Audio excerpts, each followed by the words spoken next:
Yo, what's up, guys? What's up, YouTube? Simply Andrew95 here. Again, that is me. Guys, of course, guys, I know I just did an opening, maybe not an hour ago, guys, but you can never have too much fun with Simply Andrew95. But anyways, guys, I'm here to do part 2 of my review of the Sword and Shield TCG. Now, guys, I will admit I did make a boo-boo. The first video, guys. I totally got the third set of Sword and Shield confused. I was talking about Vivid Voltage in the last video, not Darkness Ablaze. Apparently, Darkness Ablaze was the third set. Vivid Voltage was, I think, like the fourth or fifth set. But anyways, guys, I'm here to talk about Darkness Ablaze. What was good, what was bad about it. Shining Fates, what was good, what was bad about it. And Battle Styles. Of course, Battle Styles was about the set that I came into the picture of collecting Pokemon cards. But anyways, guys, what was good and what was bad about the three sets that I just mentioned. Anyways, guys, let's start with Darkness Ablaze. Guys, this was a set, guys, that, again, already going into the bad part about Darkness Ablaze. Guys, I will say this. You know, I didn't really open much of Darkness Ablaze. You know, I do have a Darkness Ablaze ETB that I did open up on the channel. Of course, guys, it was already a reprinted ETB. It wasn't the original ETB of Darkness Ablaze. But anyways, guys, you know, enough talking about that, guys. But anyways, guys, talking about the bad side, I'm gonna go into the bad stuff and then, you know, lifting it on up, guys. Guys, really, there were a few bad things that I can probably, off the top of my mind, mention about Darkness Ablaze. Guys, of course, guys, the first thing I will say was it was really centered around Charizard. And now, guys, don't get me wrong. I will say this. I am a huge Charizard fan. I've been a Charizard fan my whole entire life. I mean, Charizard was my very first favorite Pokemon. Well, when I first started collecting Pokemon. But I felt like Darkness Ablaze didn't really have too much. You know, too many chase cards. You know, like I said about Vivid Voltage, about Pikachu, Darkness Ablaze, in my opinion, was really centered around Charizard. And I will say this. I will say this.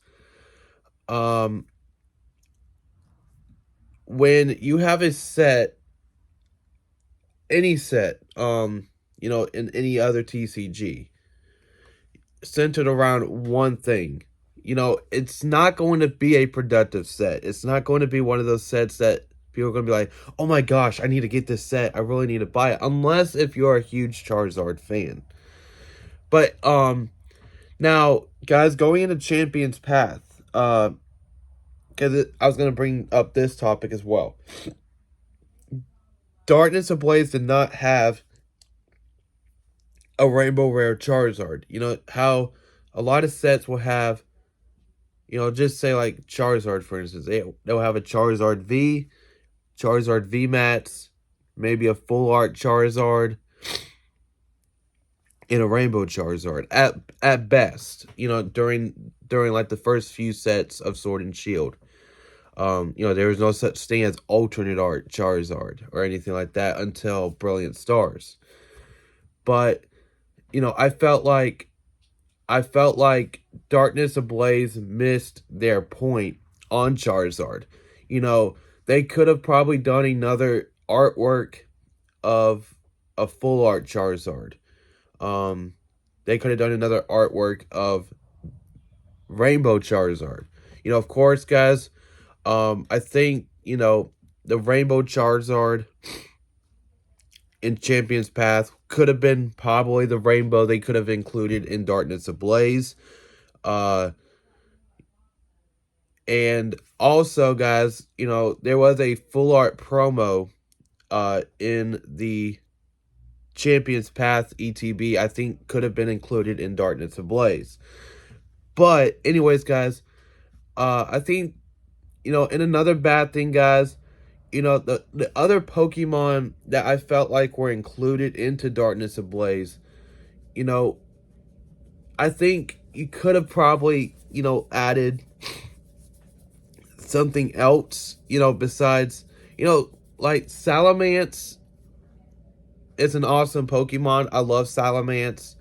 Not to slam the Salamence fans, but Salamence, I think, is a Pokemon that I think deserved more than, because I think it got a V match and a rainbow. I don't know if it got a full art. Like I said, guys, I didn't open much of Darkness Ablaze, but like I said, I felt like the Pokemon included did not get a lot more recognition than Charizard. I mean, because like I said in Vivid Voltage, when you open up Vivid Voltage, what do most people want? The Rainbow Rare Pikachu. You know, in Darkness Ablaze, you know, sad enough, it was the Charizard VMAX. It was a regular VMAX Charizard that people wanted.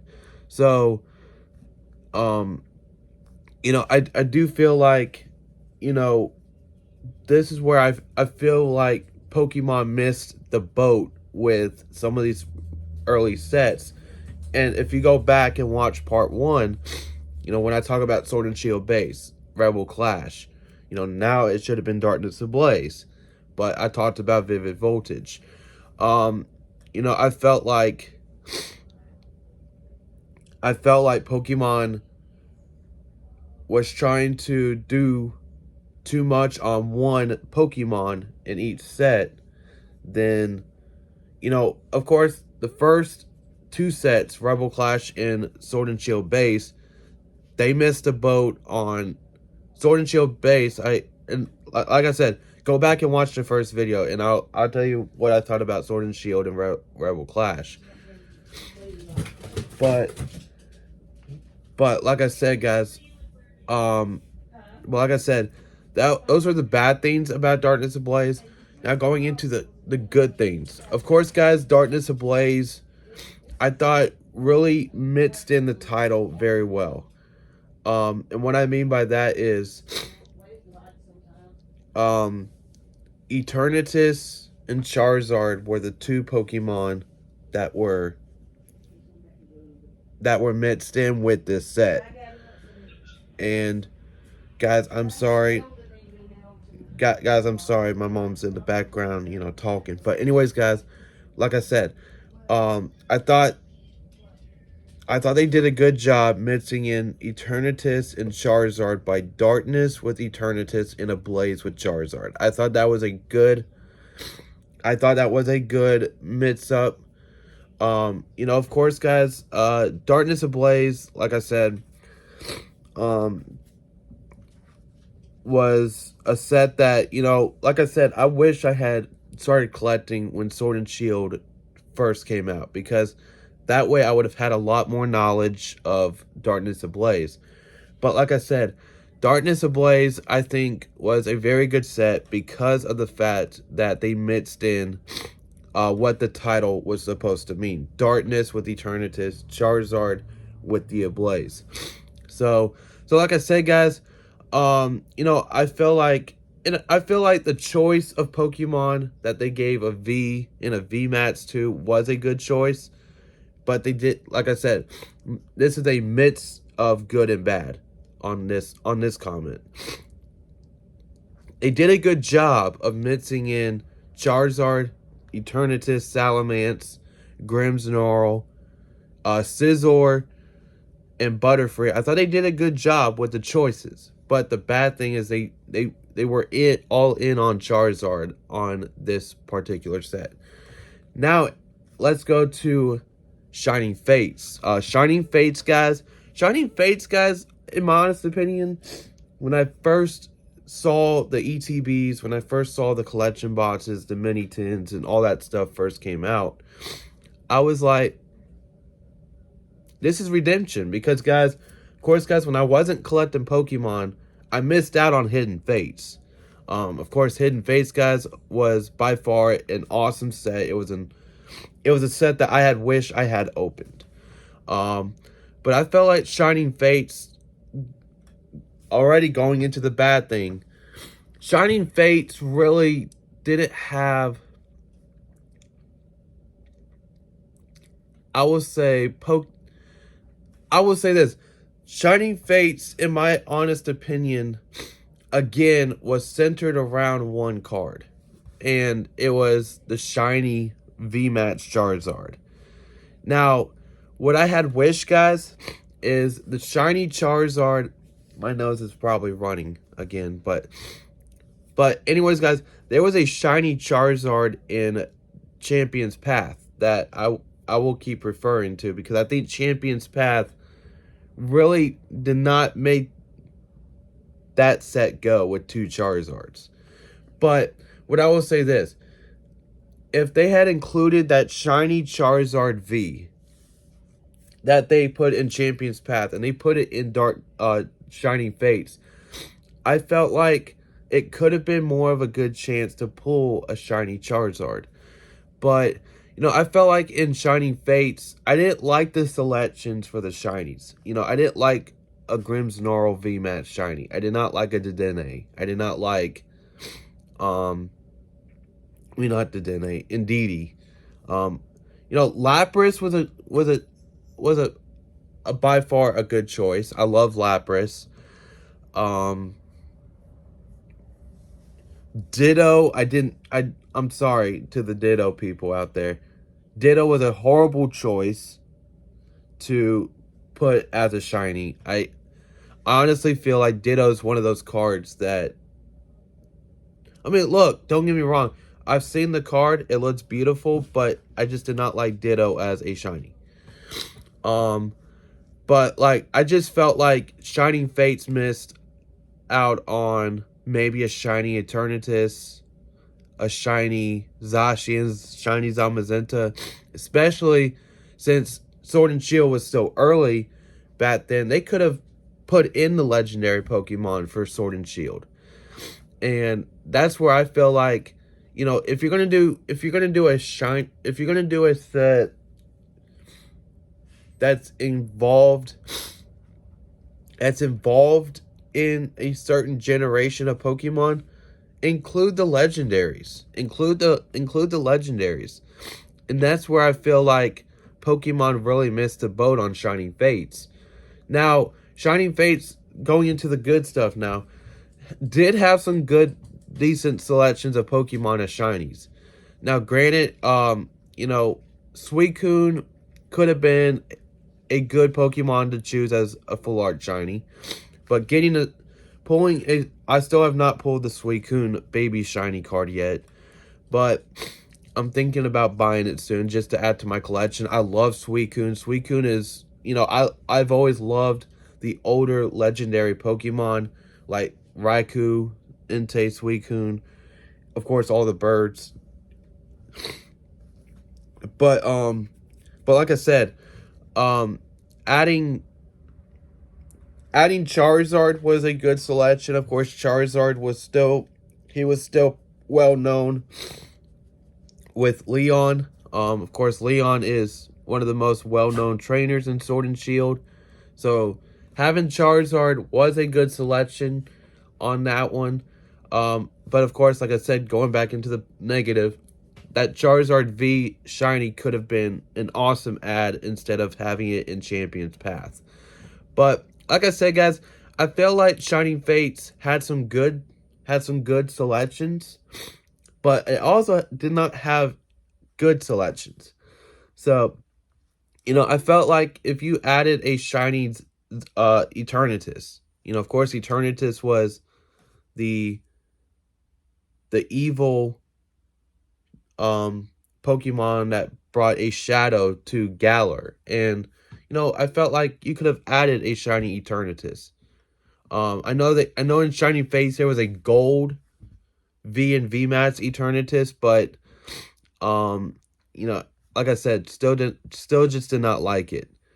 But anyways, guys, going into battle styles. Of course, guys, battle styles was really the main set that I got myself into. So, and I have a lot to say about battle styles, guys. First off, going into the negative, it was such a bad set overall. I felt like there was Pokemon that I felt like in this set could have been included. And this is me going into full rage mode of battle styles.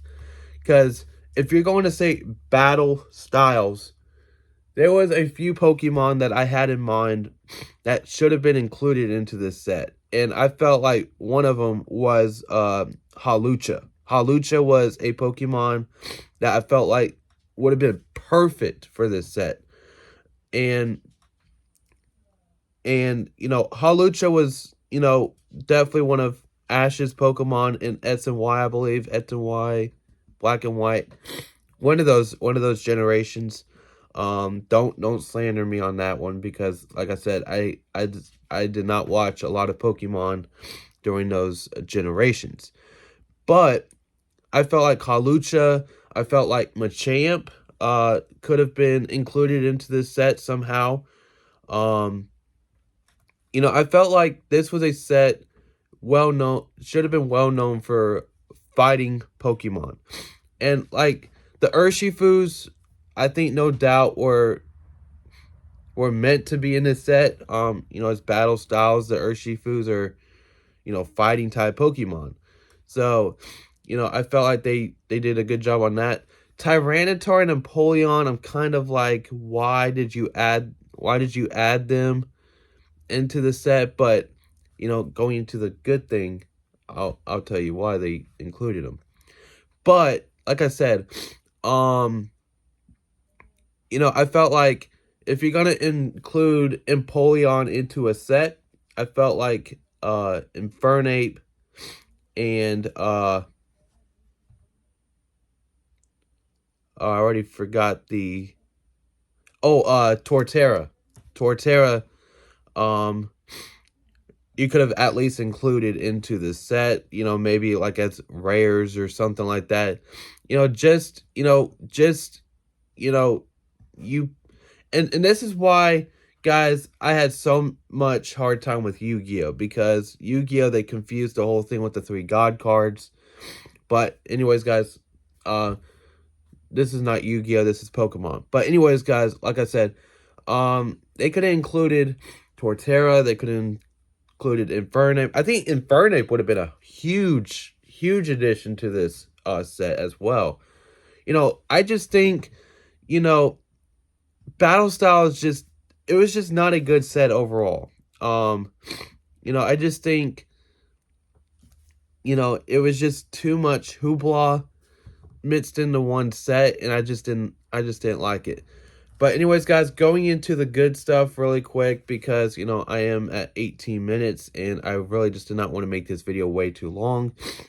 But anyways, guys, the good stuff, this was the introduction to alternate arts for Sword and Shield. Of course, guys, when Battle Styles first came out, and we first were hearing about there would be alternate arts in this set, it was actually a set worth opening.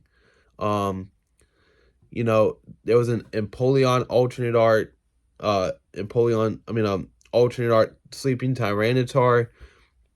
2 cards I still haven't been able to pull. I'm probably just going to end up buying, because, you know, battle style, you just can't find battle styles really anywhere anymore. You know, there were the alternate arts for each of the Urshifus. Rapid Strike, Single Strike, V and VMAX. Of course, they did a V and a V for Empoleon and Tyranitar alternate arts.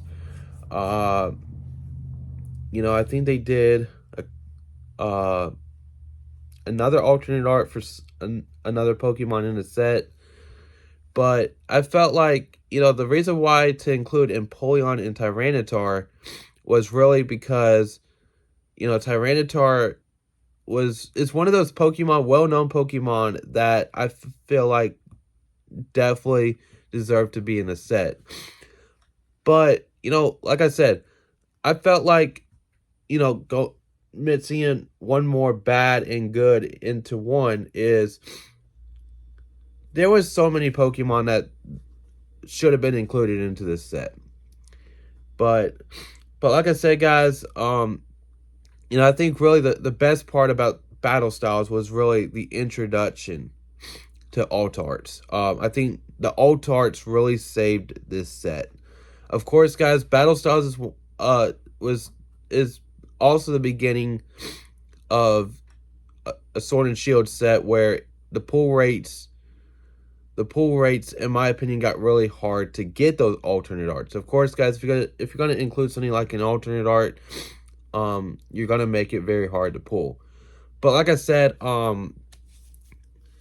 but like I said, I felt like the only thing that saved Battle Styles was the alternate arts. Because when you open up Battle Styles, you want that alternate art Sleeping Tyranitar. Now the Urshifu Altarts, and I'll end it on this, guys. The Urshifu Altarts were pretty awesome. I pulled a few of them, opening up Battle Styles. But anyways, guys, that is my end. That is the end of this video, guys. Guys, if you guys do enjoy these reviews, guys, please make sure to leave this video a like. Please make sure to subscribe. Like I said, I probably will be doing part 3. Part 3 is going to be fun, guys, because I will be talking about Chilling Reign, Evolving Skies, and Celebrations. And those are my 3 favorite sets of, well, Chilling Reign, my bad, is really not my top 5 favorite set, but it is like at least in the top 10. But anyways, guys, like I said, guys, if you guys did enjoy the video, please make sure to give this video a like. Please make sure to subscribe, hit the bell icon, hit all notifications, let you know I post content on YouTube, and I will see you guys next time. Peace.